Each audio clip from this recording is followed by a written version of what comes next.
hatta yubayyana lahum ma yattaqun. Hatta goyah sehingga Allah ngajelaskeun ka kaum kana pagawean-pagawean anu kudu dijaga merupakan larangan-larangan.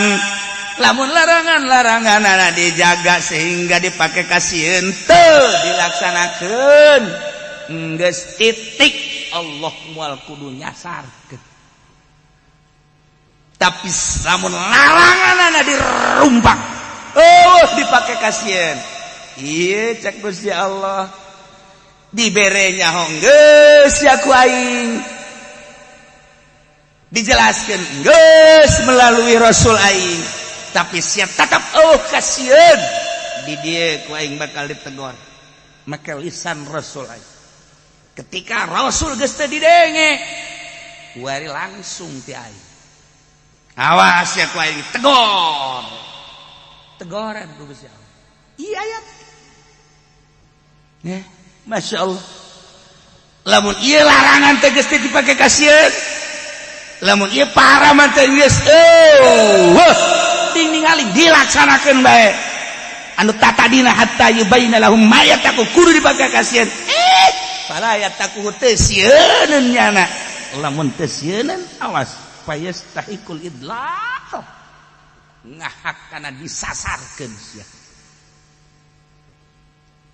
Jadi kesimpulan nama ayat ieu teh lain letik-letik ayat adalu dalilin ala annal ma'asya idza tukibat titik lete dina permaksiatan hatta yubayyana lahum ma yattaqun permaksiatan larangan awas sedengkeun urang sebagai umat muslimin teh kudu boga kayakinan setiap syariat eta adalah aya kebagusan mutlak ti Gusti Allah di jerona taat setiap ngalaksanakeun taat pasti di dinya aya kamaslahatan jeung aya rahmat eta pasti sakali deui setiap ngalaksanakeun taat sebagai perintah jerona aya kamaslahatan jeung aya rahmat pasti sabalikna ketika ngalaksanakeun pelanggaran-pelanggaranna maksiat ngaranna di jerona aya kamafsadatan jeung kamadaratan eta pasti nanti di dia hatta yubayyana lahum ma yattaqun sehingga Allah ngajelaskeun naon anu kudu dilarang haju kumanehanana teu dilingseuk terus bae dilaksanakeun ieulah fayastahiqul idlaq kuari paharaman-paharaman di negara urang khususna umumna di dunia nu ngaran mabok geus lain rahasia deui kuari mah ai bir bintang mata mah geus dianggap minuman biasa mensen mah geus dianggap minuman biasa vodka mah bisa lah tah mah geus minuman biasa nu aing teh nyaho nu sia osok teh ambalayah keneh minuman ganja mata mah geus dianggap biasa ku ari mah nu ngaran ekstasi nu ngaran yuriaib dumolib dan lain sebagainya nu sial mah leuwih nyaho tibatan aing tuh ieu kos kararitu tuh geus lain masyarakat biasa bae pejabat mararake polisi mararake sambarangan cenah teu sambarangan polisi nu datang minta cai ka kula naon dia Pak aduh cenah pagi mohon doakan saya ini saya udah keranjingan apa Pak ini didoakeun cager sih alhamdulillah itu kene tentara loba nah aya masyarakat mah di mata urang geus ambalaya wari mah kabari bae di Banten meunang sabaraha kintal urang teh tonan aduh mudah-mudahan bisa terjual urang kabere alhamdulillah tonan Gusti Allah nu agung nu ngaran gele nu ngaran ganja di urang teh subur dan lain lalagan lain di Aceh bae di Garut ge ganja ambalaya di Bandung teh ganja ambalaya wallahu alam ku Allah diberi kesuburan seperti eta urang nyaritakeun ganja teu kudu di Aceh, di Garut, di Gunung Garut emang kumaha kitu ganja. Mantap pangheulana marabok urang Garut. Ye, atuh mah kumaha kitu Bandung. Eta teh ambalaya ganja kudu dibejakeun. Beureun kieu jualan loba omong sia. Geus puguh di Aceh, geus puguh di Kalimantan. Wah, liar. Dah, ikan makanan haram. Nu mantak diayakeun ku Gusti Allah. Ieu jang cobaan, coba bangsa Indonesia. Hari kitu mah dikirim ti Cina ti RRC eta mah geus teu aneh, ieu mah dijadikeun coba sia kuatan teu. Ongkos kiai apik jasa anti speaker, boga tatangga make speaker. Maksudnya eta dicoba ku Gusti Allah sikap sia kumaha deuk ka Allah teh. Ku nafsu apa ku rendah diri. Urang jadi kiai kurang kumaha gitu celek bae anu nanggap orkes di dinya. Lah 15 meter ti imah kiai, masyaallah. Cek kiai teh kabeneran ieu mah ye. Aing teh kudu ka ditu di jandela ge kadeuleu tah mah deureus coba kiaina bagus.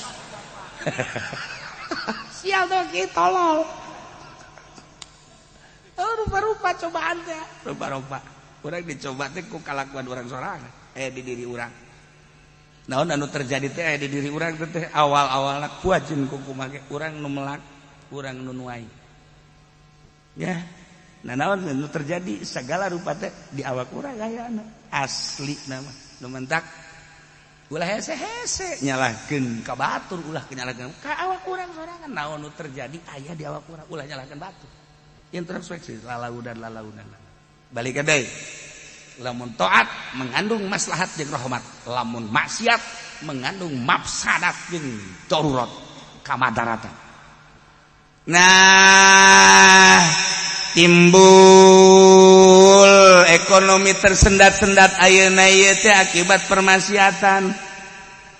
Timbul angin-angin beliun eta teh akibat permaksiatan. Timbul banjir secara kasat mata mah Jakarta banjir teh ieu teh kiriman ti Bogor, kiriman ti daerah luar. Haju jalan cainan teu merenah secara lahiriah seperti eta asli nama maksiat. Jageuninganan tu dirangkas kurang kumaha jalan caina nya handap nya bagus nya gede deui. Tapi banjir ka darat datang ka hese nyaritakeun anak caina timbul ti mana nu bisa nyarita wallahu a'lam. Cobaan Allah. Gempa bumi. Datang ka pindah kapan kamari ieu. Urang nyaksikeun bumi teh dioyak-oyak ku Gusti Allah. Pindah datang ka sakilo. Maha kawasa Allah. Lamun baheula zaman Kangjeng Nabi Lut dibalikeun nu handap jadi di luhur jadi di handap. Allah karim maha kawasa Allah. Di urang mah pindah doang kamari di mana? Palu. Pindah teh sakilometer. Aceh nu teu eureun-eureun. Ditegoran ku Allah unggal kota Yogyakarta sabaraha kali. Maksudna zaharal fasadu fil barri wal bahr. Maka sabat aini nas ieu teh loba kamamsadatan siksa ieu teh ku ulah leungeun manusia aslina permaksiatan teguran ti Gusti Allah supaya nyana luluh kembali ka Allah seputar corona eueuh bae nu nyebut-nyebut asma Allah. Urang perhatikeun coba pemerintah mana anu kembali ka Allah eueuh. Ngadengekeun kiai-kiai di luhur coba mana anu nasehatna ka Allah tabak deuk diijabah deuk teu ku Allah tapi coba atuh bawa ka Allah. Wallahu alam bisa nu ngomong Allah. Deuk kumaha di Indonesia mayoritas Islam tapi ieu nu mawa ka Allah. Padahal mah ieu kan jelas tah hatta yubayyina lahum ma yattaqun. Lamun urang dijujut mah ieu teh corona teh tadina mandek lalagaan, dek jualan vaksin. Tapi ternyata orang jadi bebeneran, nyana naga bingung ieu teh tentang virus corona teh. gas kemudian dijujut di awal-awal mah teh panjang cerita sebab setahun sebelum corona Afrika geus kabahas tahun lagi akan ada corona Cina sorangan geus kabahas nanti akan ada corona Amerika geus kabahas Yaman geus kabahas berarti kan lalagaan jeung geus aya bukuna ku ari mah jelas kitab da geus jelas aya tak setahun samemeh corona geus dibahas tentang aya corona ngaran corona na ge teu corona geus dijelaskeun oh berarti kan ieu mah aya unsur-unsur geus mun dibawa ku urang ka politik jadi panjang tapi awalna heula awalna kan hiburan di Wuhan hiburan tina barang-barang nu haram teh geus teu dianggap atuh komunis ieu tapi di jero hiburan di dinya ternyata loba umat Islam nu kabawa-bawa oh, terus diunggal negara. Hiburan teh nu ngaran narkoba. Geus puguh perzinahan, Masya Allah luar biasa. Nu aslina jasa mah maling di negara korupsi ngaranna. Urang mah dongeng doang teu nyaho cara malingna jeung sanu malingna mah teu nyaho ngan beja. Beja sakadar beja doang tuh. Teu nyaho urang mah sanu korupsina jeung nu kumaha cara teu nyaho bae pokona mah sama sakali kaje ngeun ieu teh akibat tina korupsi akibat tina mabok akibat tina zina akibat tina judi akibat tina bohong ku Allah deuk diidlalkeun disasarkeun teh melalui siksaan-siksaan ieu lapasan ngaranna kerusakan nu ditimbulkeun tina permaksiatan tanu mantak capek ulama teh dakwah teh ieu teh sieun besi turun siksa Allah dulur sing hade ulah zararina lantaran besi engke wabahna nu zinahna mah saurang dua urang tapi Allah nurunkeun siksana kade ulah mararabok nu mabokna mah saurang dua urang tilu urang tangkap ku polisi ka ditu aju nego jeung polisi bisa 30 juta untung be polisi kan eta kan tambah deui wabahna lain diamankeun lain ditangkap lain disel sesuai jeung aturanana nego nya na kan tambah urusan narkobana urusan suap menyuapna ieu mah di ditu di negara batur di negara urang mah maksudna ieu mah dina kitu dah seperti eta encan kasus-kasus anu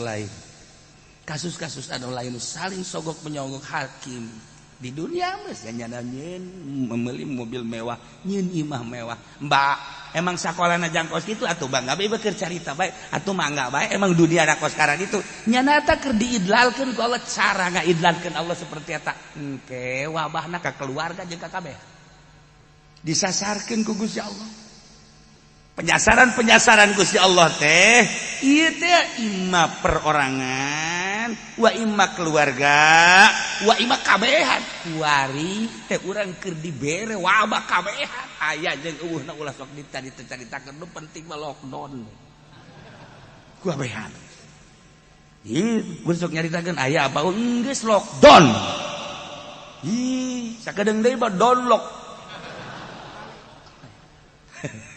itu masalah ih sabekeun ka sakola libur kantor libur pabrik-pabrik nararutuk kabeh tuh ekspor impor kuari tersendat-sendat pereheulanan kabeh nagara ieu teh kuari keur marandeg perekonomianana sedengkeun urang boga perusahaan anu nyokot di bank terus bae kapan eta teh unggal poena mah bunga sedengkeun perusahaan urang mandeg di dinya deuk teu mawa dadung kumaha ngadeg di babawa bae ge dadung sia kaman lah nyaho mana tihang nu pendek engkau yang bunuh diri cak kita teh. Atuh jangan tiang nu pendek kabeh ulah pae goblok nih coba. Teu kumaha ieu negara ieu coba. Alhamdulillah 5 bulan ka tukang teh ka meuni caritakeun kula geus boga kontrakan sabaraha nu itu tuh 100 anu itu nu adi 50 dibat lah geus jag bekal ibadah. Plek bae ku hari lockdown. Nu ngareusianana eueuh barali ka ditu eta kan listrik kudu dibayar cai kudu dibayar. Eta ge sarua ku ari geus bawa tambang bae nya.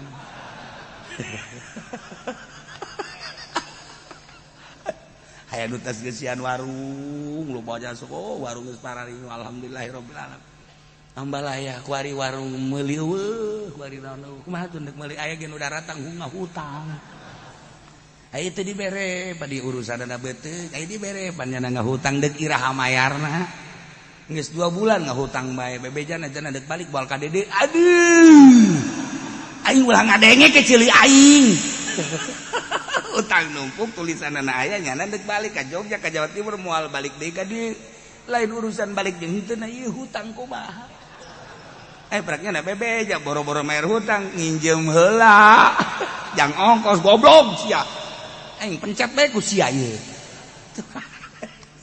ya Allah keur diidlal wa Allah keur diputer ya Allah ya Rabb masyaallah nu ngawarung seperti eta ngojek anu tadina alhamdulillahirabbil alamin jeung bakal-bakal bae kuari kan ngojek teh kudu ongkos mobil truk nyana di motor itu di tukang make eta jadi make tali jadi ku jauh-jauh puyeng cak tukang ojek teu bisa kahiji eureun ngojekna eureun ngojek da kieu we babajikanana pandahar mah kudu terus dahar kudu terus ngojek teu meunang sarariweuh keur diputer keur diputerkeun ku Gusti Allah hayu sia tukang ojek Grab jeung sajabana mararacet kabeh warung mararacet kabeh terus kontrakan gitu keneh PHK nambah deui terus bae anu boga perusahaan saya teh kuari teh tinggal mayaran bunga na bae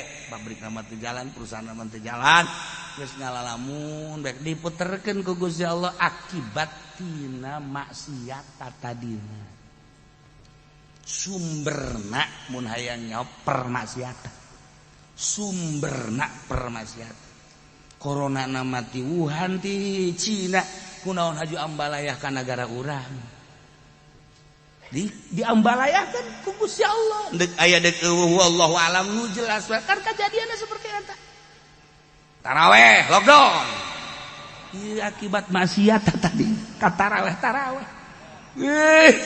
aya diteruskeun bae taraweh teu maraca Fatihah tarawehna jadi culak-cilik bae beusi polisi. Naonan. Jubah itu kene geus puguh nu boga masjid dan sisi jalan mah. Geus dikunci bae dikunci geus. Masyaallah bombokna ge kuncina waledek urang ge neuleuh. Masjid dikunci sakumaha?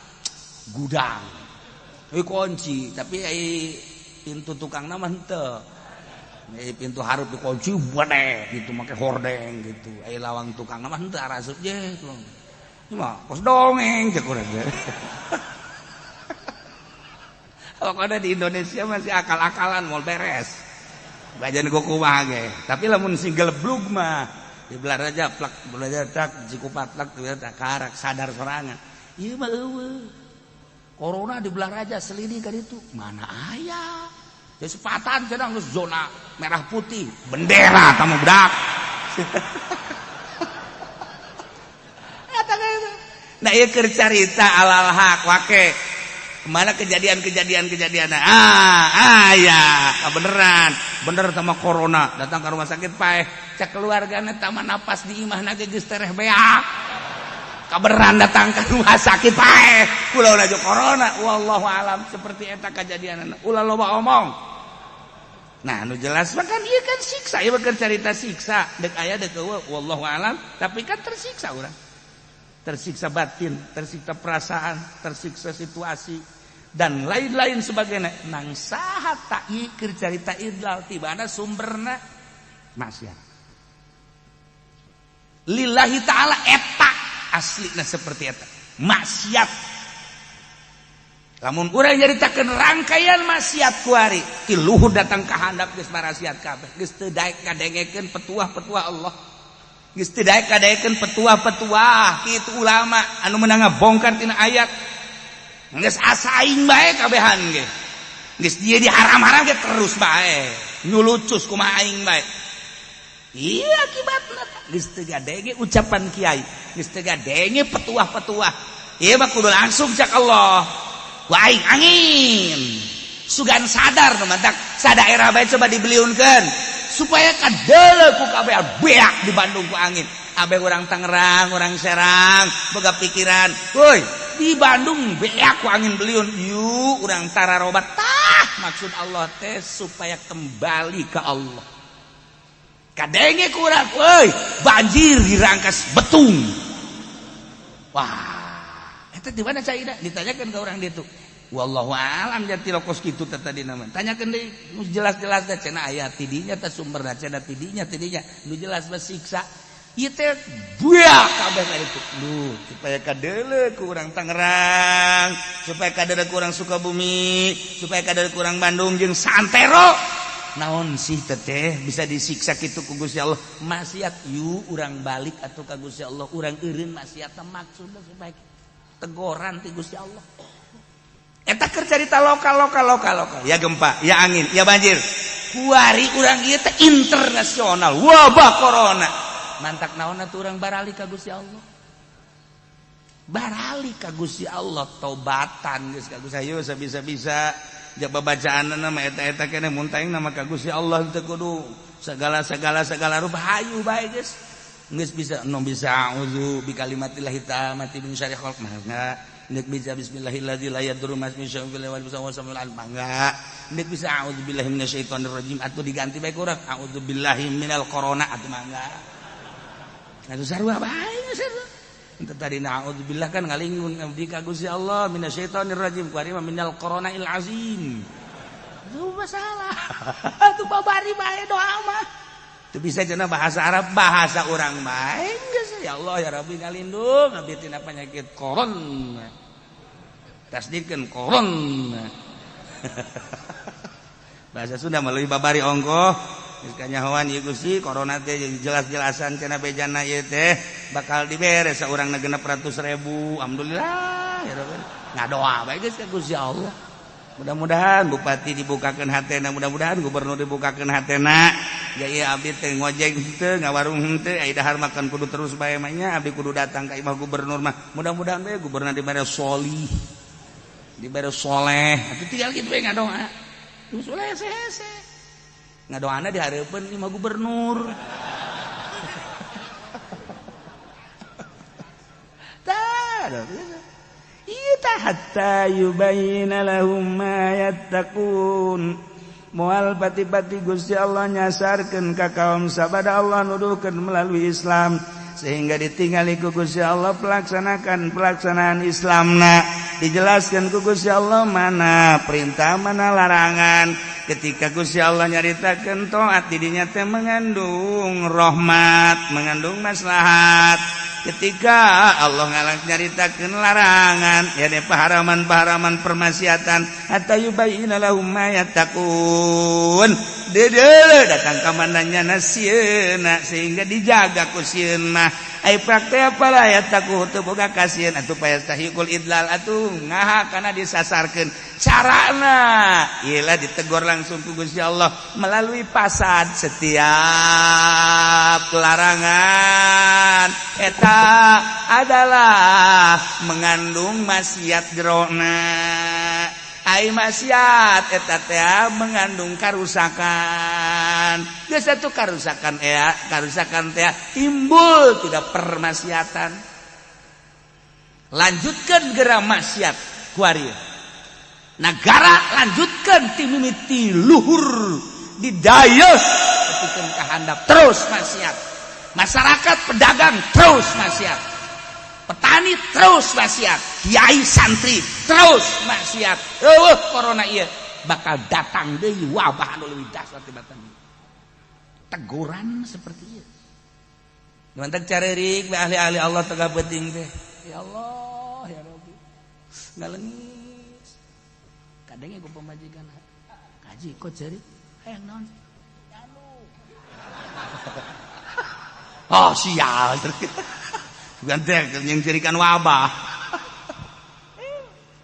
careurik teh ieu sieun ketika wabah ketika tahun datang teu kembali ka Gusti Allah akibat tina maksiatna dilanjut eueuh corona ieu bakal timbul corona nu lain bakal timbul wabah nu lain ieu nu dipake kasieun ku ahli-ahli Allah teh ya Allah ya Rabb nu ayeuna mah geus alhamdulillah lah seperti ieu geus terkuras segala rupa pake corona dana desa bae ge anu jang pembangunan desa dipake ka corona bahkan segala rupa jang corona kabeh loyogna duit corona ka mana ulah nyaho sia mah penting mah ka coronakeun bae heulanan heuh satu aya kos kitu mah nah ieu geus dara-dara sakieu mah tapi kan ieu lamun teu kembali ka Gusti Allah ieu bakal tidak menuntut kemungkinan datang deui wabah nu anyar kuari ge di Cina geus aya deui nu anyar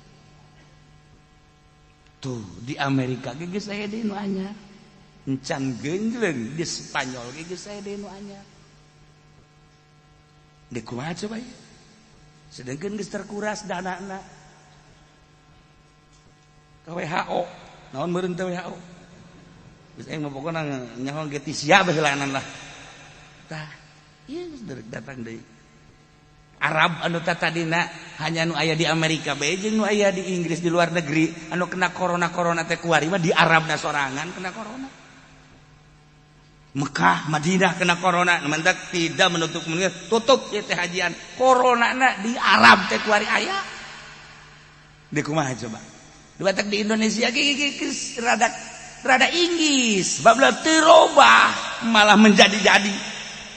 Kumaha negorna itu kubahan negara tak iya hatta yubayyina lahum ma yattaqun titah babalik ka Gusti Allah babalik ai kuduna makan usim corona teh masjid dibuka istighfar atau di masjid kan meureun ngeunaheun ulah terlalu zahir teuing eta kan waham ngaranna sedangkan makodo kacak ibnu Athaillah eueuh hiji perkara anu nuntun ka anjeun anu leuwih bahaya minal wahmi tibatan waham ciptaan-ciptaan hanya ciptaan buah bakal anu buah bakal kejadian mah tepang gede genena dosa eta boro-boro naik jadi wali tambah ibadah ngeudah ge moal urang kan diperkirakeun besi secara hati-hati tapi kan eueuh nu ngalaksanakeun istighfar malah ditutupkan istighfar timbul bae suudzon ulah-ulah negara aing negara komunis ya asana PKI kan timbul perasaan-perasaan seperti eta kan. Nah, tapi kan alhamdulillah teu di negara ngan timbul suudzon kan lamun geus suudzon atuh kan bahaya jelema. Je padahal mah keur ngasa peso jang mencit kotok pajar mencitnya anak kan. Ngaranna suudzon mah kos jelema boga hutang neuk ditagih puguh hansip baris pajar deuk mangkepnya.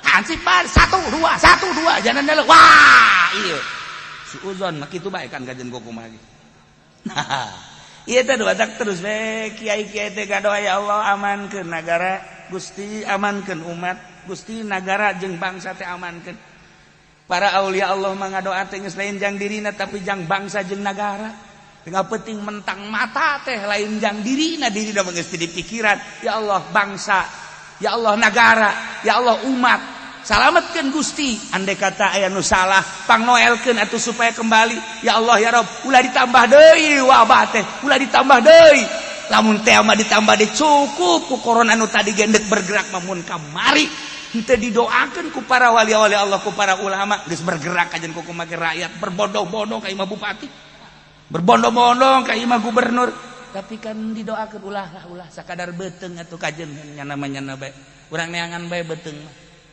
Bang Bara ge teu boga DPR hariru gitu bae atuh heuh komo urang boga pikiran masing-masing atuh tenang bae batak tenang doa para ulama ngadoakeun ulah sampai terjadi nah ieu huru-hara cukup heula ulah waka kabehan heula doa heula di samping doa upaya-upaya jelema anu bisa bae heula coba ulah sampaikeun ka haju ieu acak-acakan nagara teh NKRI urang teh kan jadi contoh di dunia ieu teh NKRI urang teh dicontoh di dunia urang inget ketika aya Belanda datang ke Indonesia setelah merdeka kula poho ngaranna nyana nanya ieu Bang encan lila kamari-kamari ieu paling heran saya di negara Indonesia keheranan saya di Indonesia ada Islam mayoritas di Indonesia Kristen Katolik Buddha dan agama lain tapi hidup bisa berdampingan orang Amerika orang Belanda geus ngomong kos kitu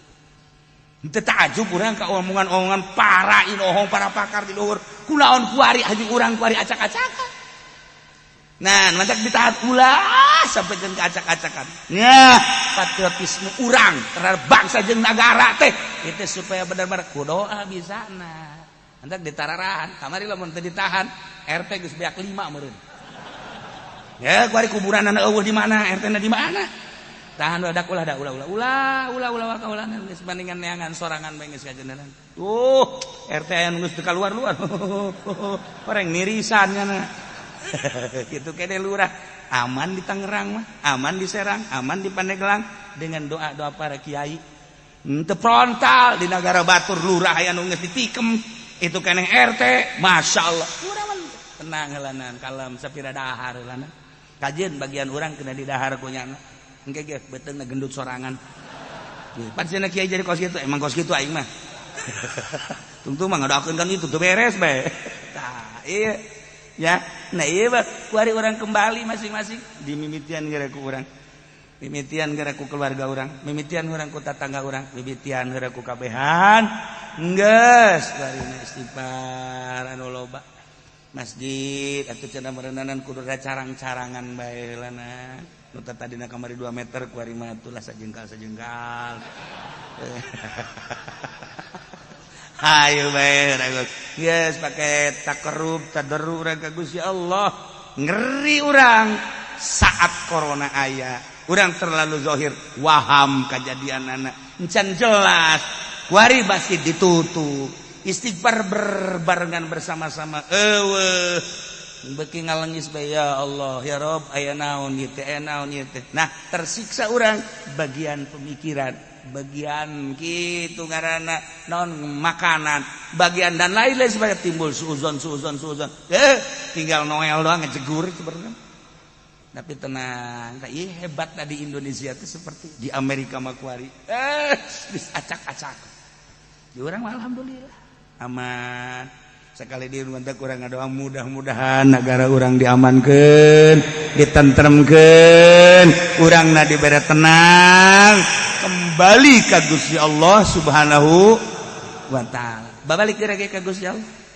Tobat. Renungkeun geura kurang. Hatta yubayyana lahum ma yattaqun. Innallaha bikulli syai'in alim. Saenyana Gusti Allah teh alimun maha uningakeun sakabeh perkara deuk teu uninga kumaha tu jada damelan Gusti nu Gusti di antara syaitan musaikul wal hidayah anu ngahakana dicilakakeun jeung dituduhkeun eta mah urusanna program Allah Gusti Allah nyanggakeun sadaya-daya jak qalbu urang teh cek Kangjeng Nabi teh qalbul mukmin baina usbu'ain min asabi'ir rahman. Urang boga karunya nang Allah, urang boga marah menang Allah. Baina usbu'ain antara 2 kakawasaan Gusti Allah. Dek dihidayahkeun, dek diidlarkeun ku Gusti Allah. Mata krempan langsung we muntah ka Gusti, tuduhkeun Gusti, tuduhkeun si hade. Ulah sampaikeun ka acak-acakan ieu teh. Masyaallah ku gara-gara hal-hal anu encan jelas kok jadi bisa acak-acakan kieu. Kolbu urang teh emang nu urang lain nu Allah panglimana di awak urang adalah kolbu urang sedangkan anu boga kakawasan adalah Gusti Allah urang siap tempur nang Gusti Allah urang ulah tempur nang Gusti Allah urang resep nang Gusti Allah urang bendu nang Gusti Allah nah iyalah kembali ke kolbu urang masyarakat geus hampir mararah kabeh didoa ya Allah ya Rabb turunkeun halayar nu qadail doa hanya doa anu bisa doa mualak anu qada mualak anu bisa diayun-ayun ku Gusti Allah masih keneh aya jelema nu hudang ti peuting ngadoa ka Gusti Allah masih dihargai ku Gusti Allah lamun geus jelema nu hudang ti peuting ye cenah kula ge hudang bae naon gawe sian tolol ku ieu cenah bekser atuh lain deui urusanana teh mah kok burak Maha uninga Gusti Allah sebab naon atuh deuk kumaha teu uningana innallaha lahu mulkus samawati wa amsanyana Gusti Allah tetep ka Gusti Allah ari kerajaan langit jeung bumi langit jeung nu ngeusina nang ieun Allah nu Allah bumi jegesina nangin Allah nu Allah. Adapun jelema-jelema nu teu percaya kana kakawasan Allah kana kerajaan Allah eta mah hanya ku Gusti Allah diidlalkeun we teh bah.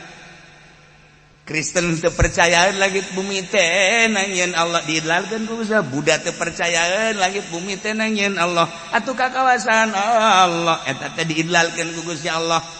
Misalnya ya komunis teu percayaan komunisme aja urusanana gotong royong bae kabeh ge komunisme. Tuh wae ge dicikupa toko gotong royong. Nah, eta ge berbau komunis berbau. Iya. Nah, eta teh diidlalkeun eta mah ku Gusti Allah. Eta kembali ka Gusti Allah. Masya Allah ketika ku Gusti Allah diidlalkeun deuk saha nu bisa nahan? Janu Allah. Ieu tah sajada Gusti Allah telah mulkus samawati wal ardh. Geus nu Allah kabeh. Urang mah nyarita nu Allah kabeh teh emang bener pangeranna urang. Allah kadenge ku kafir mah kan apa-apaan itu kiuci. Ya, kayak tahu aja dia penciptaannya so amat. Geus macam-macam dah. Kaji nanti namanya keyakinan urang mah urang. Ieu mah keur ngaji gijing urang bae. Ieu mah. Urang geus sakieu di lolohan bae kaluar ti dieu geus ditajong poho deui. Yuhyi wa yumit anu maehan jeung ngeurup nu ngahirupan jeung nu maehan teh Gusti Allah. Wa ma lakum min dunillahi min waliyyin wala nasir. Teu aya sama sakali karanjeun kabesalian Allah min waliyyin nu ngaropea anu bisa ngajagaan di Gusti Allah saha anu bisa moal bisa wala nasir jeung teu aya anu nulung anu bisa ngahalangan tina kamadaratan Gusti Allah moal aya kulantaran langit bumi nangin Allah nu Allah. Ketika Allah deuk kamangfaatan moal anu bisa nahan. Ketika Allah deuk kamadaratan moal anu bisa nahanan. Sok geurage ahli biologi ahli geofisika ahli segala rupa meteorologi dan lain sebagainya caritakeun soal dunia deuk bitu gunung teu nyahoeun nya. Teu nyaho deuk banjir teu nyahoeun atuh naon hartina eta ilmu. Deuk naon atuh hartina eta ilmu. Ngadongeng urang dibabawa kana dongeng. Lamun kitu mah nyana dongeng sanjasa dongeng. Hati-hati. Nah, ini besok bakal ada banjir. Minggir cara Nabi dibere wahyu kan gitu. Gimana teu kan? Geus da beberes sekarang sebab-sebab dan lain sebagai air apa dan atuh kos kitu mah teh orok ge bisaeun. Teu kudu sakola teh mah kos kitu mah. Nyana gendengan sumber-sumber nanti orang lembur. Jeh, tak kan? Ieu mah keur carita atuh bangga bae teh bae pendidikanna ieu ngan ieu mah keur carita nu Allah. Kumaha Allah bae. Yuhyi wa yumiit. Nu bisa nahanan lamun geus ku Allah diturunkeun banjir. Nu bisa nahanan diturunkeun angin. Ya Allah nu bogana. Nu bisa nahanan ketika gempa. Kuari corona deuk saha nu bisa nahanan? Janu Allah dihiber-hiberkeun ku Gusti Allah. Daya dihiber-hiberkeun ku Gusti Allah. Corona datang ke Haji Pendi geus digewe mau nyongkong. Ieu lantaran Haji Pendi teh auzubillahi minal corona. Maaf. Beuh hiber deui tah corona. Subuh datang deui. Kolorna. Ya Allah ya Rabb. Ya, tuh ya moal aya nu bisa nahanan. Nu mantak kullu ma qudira kana wa malam dar lam yakun. Tiap anu geus dipastikeun terjadi. Mun teu dipastikeun moal urang mun boga keyakinan kadinya mantep. Jaga bae tapi tetep bae maha kawasal. Kurang kumaha dokter alatna aya di nyana, obatna aya di nyana atuh kunaon nyana darah tinggi. Blon di dokter. Alat aya di nyana, obat aya di nyana. Begitu nyana ngomong saya kena darah tinggi. Itu beres ya dokternya. Atuh, masya Allah. Kos eta kula pernah datang ke dokter gigi. Kenapa Pak Kiai ini dokter gigi? Coba periksa. Sama sama gigi saya. Sarua burung saya udah diganti semua cara Pak Kiai. Tolol sih ya. Obat aya di siana naon aya di sia orang sia ge beak tah huntu.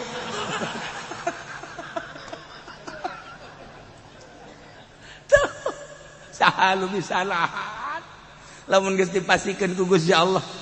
Masyaallah almarhum Haji Mamin sehat datang ajal maut. Ibu tin sakitu poharana moal beak 7 turunan hartana masuk nominasi kelas terkaya manehanana. Pak Harto geus kurang kumaha. Tuh di Rangkas Bitung nu manehanana kabeh. Tuh di Kalimantan nu manehanana kabeh. Tuh pertanian-pertanianana. Nyana mah can urang ada harse tiga-tiga can teh. Be aku hadamna bae geus kabeh. Atuh urang Rangkas bae nu seubeuna mah. Ha, keur carita beak. Tae atuh komo RT koit. Tae. Masyaallah kan. Ieu teh maksudna naon? Pasrahkeun ka Gusti Allah, kabeh ge nang Gusti Allah. Langit jeung bumi nu Allah, nangieun Allah, anak nu Allah nangieun Allah. Allah teh mudabbir. Mudabbir teh pengurus. Anak pengurus atuh moal aya nu bisa nahanan min dunillah mi waliyin. Salian Allah saha anu bisa ngaropea nu ngurus mah aya. Allah nu ngurusanana. Cacing bisa lempang di jerotana di rizkian ku Gusti Allah di luar pemikiran urang urusan Allah. Keuyeub aya keuyeub sawah aya keuyeub majlis siata keuyeub eta lelempangan di sawah ngaliang aya rizkian kaharti ku urang urusan Allah.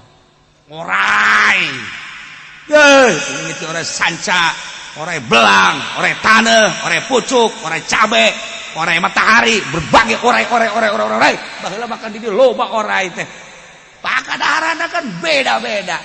Mudabbir Allah nu ngurusanana ulah hayang nyaho di rezeki ku Gusti Allah.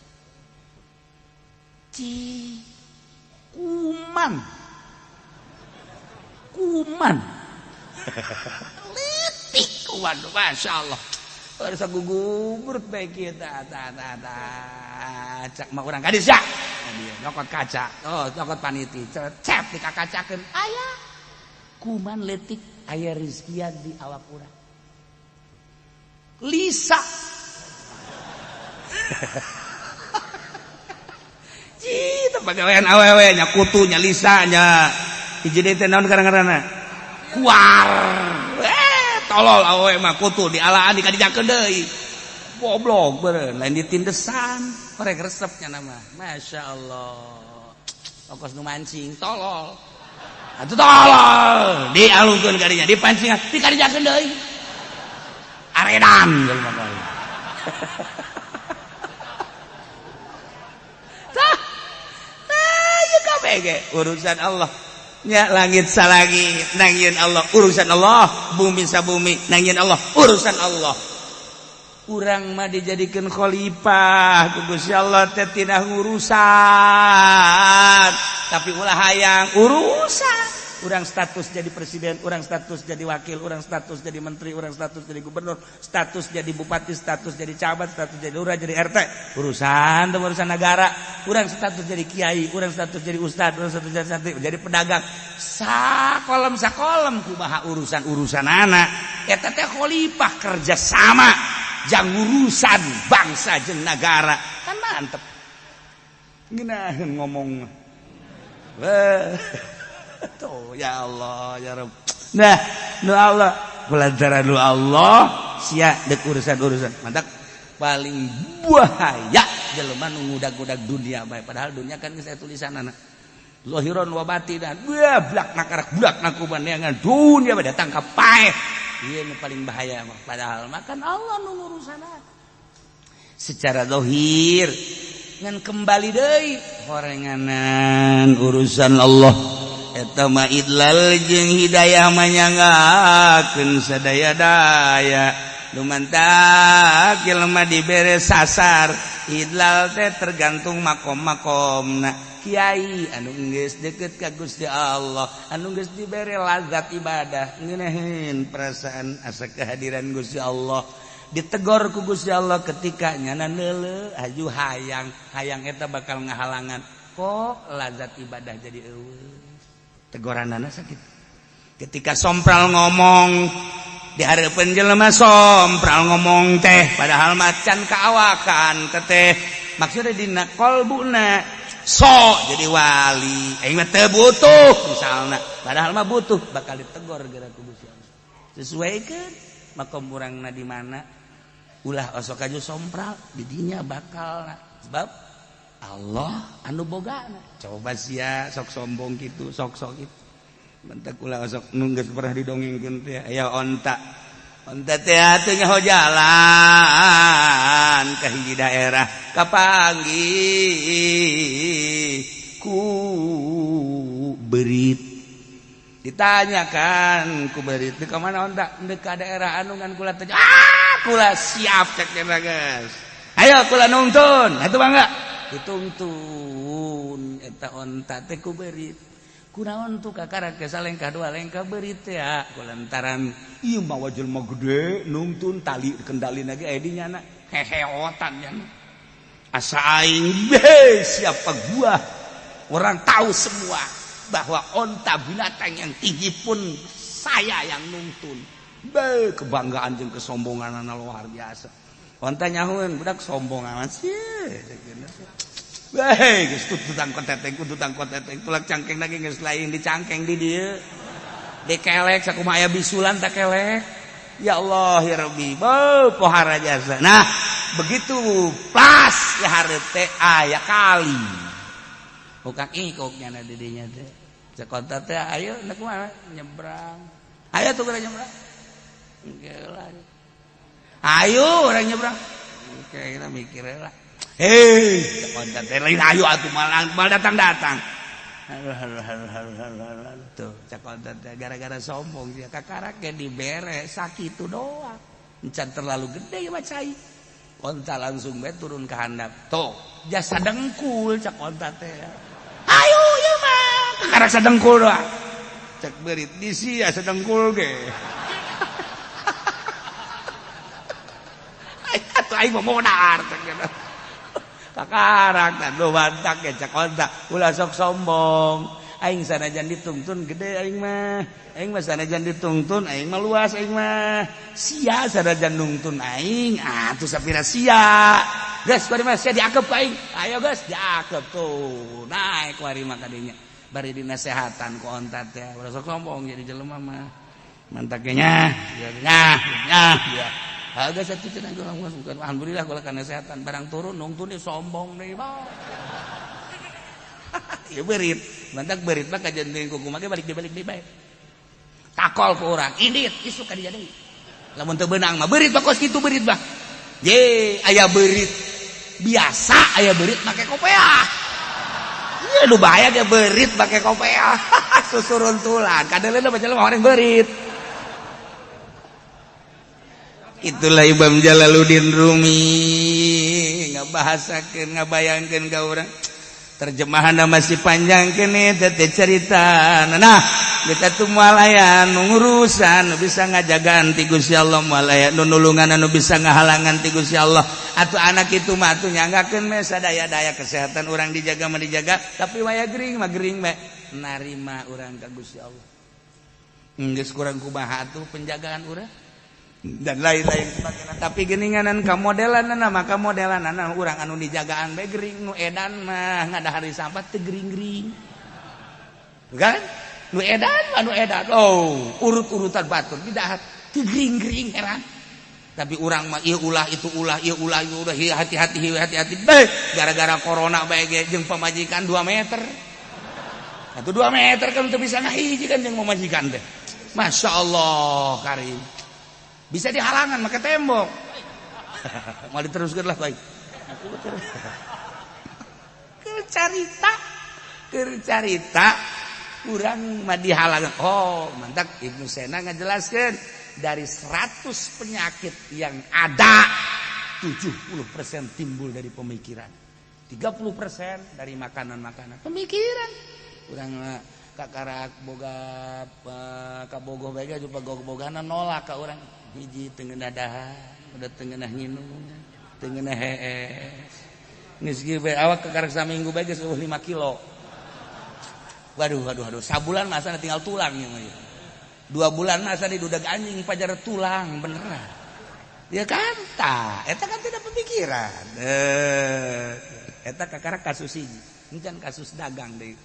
Ditipu ku jelema. Masyaallah karim. Modal ngan 500 juta doang, haju ku ari ditipu. Maka di kurang tanda tangan kudu mayar 1 miliar. Ya Allah ya Rabbi. Mulai mata ku ari geus cileuhan. Digerokeun ge, gerokeun ku anak. Pah geus teu kadang. Torek. Nah, 2 kasus. Kasus 3 anak ditangkap polisi. Narkoba. Waduh. 4 kasus. Kasus kalima deui. Anak anu hiji di kabur. Wah, berbagai kasus eta anu jadi penyakit. Dina makanan dina minuman mah teh saeutik 30%, 70% Ibnu Sena ngajelaskeun pemikiran.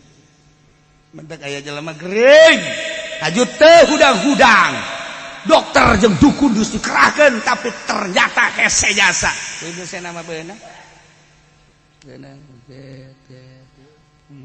ya mah penyakitan ceuk pemikiran ya. Ajak ngobrol. Neng di mana? Ngambil ti anu sok naon neng. Nah, bimah ieu mah sakedar ngababu we, batur ngababu da sabar urang can aya reaksi. Sok dibere gaji sabaraha anu can aya reaksi. Neng emang cicing di kampung mana deui? Kampung anu boga kawaun teh di kampung anu boga cenah tapi biasa beta masa perjuangan ieu can aya reaksi. Pindah deui kampung. Aya deui kampung anu kumaha ngejat yang. Oh nah, aya ku ngejatna molotot mata berarti di lembur eta ada sesuatu. Sok we geura urang boga kabogoh di Bandung. Haju ngadenge Bandung.